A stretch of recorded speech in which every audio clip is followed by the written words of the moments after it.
Hello મિત્રો, આજના ખાસ વિડીયોમાં અધ્યતાની વ્યક્તિગત ભિન્નતા ટોપિકના અગત્યના એમસીક્યુ વિશે ચર્ચા કરીશું. તમામ ટોપિકની શોર્ટ નોટ પીડીએફ મેળવવા માટેની લિંક ડિસ્ક્રિપ્શનમાં આપેલી છે. વિદ્યાર્થીઓની અધ્યતાની વ્યક્તિગત ભિન્નતાનો મુખ્ય પરિચય શું છે? તો કે દરેક વિદ્યાર્થીની શીખવાની ક્ષમતા અને સ્ટાઇલ અથવા પેટર્ન અલગ અલગ હોય છે. શીખવાની વ્યક્તિગત ભિન્નતા કઈ બાબતોમાં દર્શાવી શકાય? તો ઝડપ, અભ્યાસની શૈલી અને શીખવાની દિશામાં. વિદ્યાર્થીઓની શીખવાની ક્ષમતામાં ભિન્નતા પાછળનું મુખ્ય પરિબળ કયું છે? તો જૈવિક પરિબળ હોઈ શકે, માનસિક અને તેના પરિવાર અથવા શાળાનું પર્યાવરણ પણ જવાબદાર હોઈ શકે છે. વ્યક્તિગત ભિન્નતા શાળામાં કઈ રીતે અસર કરે છે? તો વિવિધ શીખવાની જરૂરિયાત અને અનુરૂપ શિક્ષણ. શિક્ષક વ્યક્તિગત ભિન્નતા માટે શું કરી શકે? તો કે વય, રુચિ, ક્ષમતા અનુસાર અભ્યાસક્રમ અને પદ્ધતિ અપનાવીને શિક્ષણ આપી શકે, જેથી તમામ બાળકોને સમાન શિક્ષણ મળી રહે. શીખવાની વ્યાપક પદ્ધતિ કઈ રીતે ઓળખી શકાય? તો ટેસ્ટ દ્વારા, મોનિટરિંગ દ્વારા અને અભ્યાસમાં પ્રયોગ દ્વારા. કોણ શીખવાની વ્યક્તિગત ભિન્નતાને સૌથી વધુ અસર કરે છે? તો લિંગ, વય, મનોદશા અને રુચિ.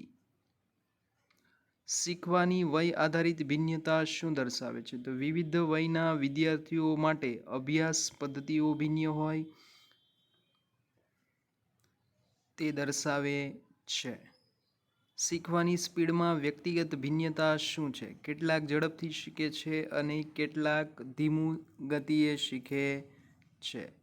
વિદ્યાર્થીઓમાં રસ અને અભિરુચિ શીખવાના ભિન્નતા કેવી રીતે અસર કરશે? તો રસ મુજબની શીખવાની ગતિ અને સમજણ છે એ બદલી શકાય છે. શીખવાની શૈલીમાં ભિન્નતા કયા પ્રકારની હોઈ શકે? તો દ્રષ્ટિ, શ્રવણ, સ્પર્શ અને મિશ્ર શૈલીમાં પણ હોઈ શકે. શિક્ષણમાં વ્યક્તિગત ભિન્નતા ધ્યાનમાં લેવાનું મુખ્ય કારણ શું છે? તો કે દરેક વિદ્યાર્થીઓને શીખવાનો લાભ મળી શકે અથવા સૌથી સારી રીતે શીખી શકે. વિવિધ શીખવાની ક્ષમતા ધરાવતા વિદ્યાર્થીઓ માટે શ્રેષ્ઠ પદ્ધતિ કઈ છે? તો સહયોગી અભ્યાસ, જુદા જુદા મીડિયા અને તાલીમનો ઉપયોગ. કયા સાધન વ્યક્તિગત ભિન્નતા માટે ઉપયોગી છે? તો ગ્રુપ વર્ક, પ્રોજેક્ટ અને પ્રયોગશાળા. શીખવાની વ્યક્તિગત ભૂલ કેવી રીતે ઓળખવામાં આવે છે? બિન અનુરૂપ અભ્યાસ પદ્ધતિ અને પરિણામ દ્વારા. માનસિક ક્ષમતા અભિન્નતામાં કેવી રીતે દેખાય છે? તો કે સમજણ, યાદશક્તિ, ચિંતન અને શક્તિના ભિન્નતામાં. શારીરિક ક્ષમતા અધ્યયનમાં કેવી રીતે અસર કરે છે? તો ધ્યાન ન હોવું, ત્યાર પછી થકાવટ લાગવી, શીખવાની ગતિ ધીમી પડવી, આ તમામ બાબતો શારીરિક બાબત દર્શાવે છે.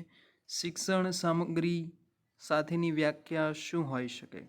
તો વિદ્યાર્થીઓની જરૂરિયાત અનુસાર વિવિધ સામગ્રીનો ઉપયોગ કરવો એને કહેવાય શૈક્ષણિક સામગ્રીઓ. વિદ્યાર્થીઓની પૂર્વજ્ઞાન છે એ ભિન્નતામાં શું દર્શાવે છે? કેટલીક બાબતો ઝડપી સમજવી અને કેટલીક બાબતો ધીમે સમજવી. શિક્ષણની વ્યક્તિગત અભિગમ શું અથવા કેમ જરૂરી છે? તો કે દરેક વિદ્યાર્થીઓની શીખવાની ક્ષમતા દર્શાવે છે અથવા નક્કી કરી શકાય છે વ્યક્તિગત અભિગમ દ્વારા. ફરી મળીશું આવા જ એક અગત્યના વિડીયો સાથે. ત્યાં સુધી જય હિન્દ, જય ભારત.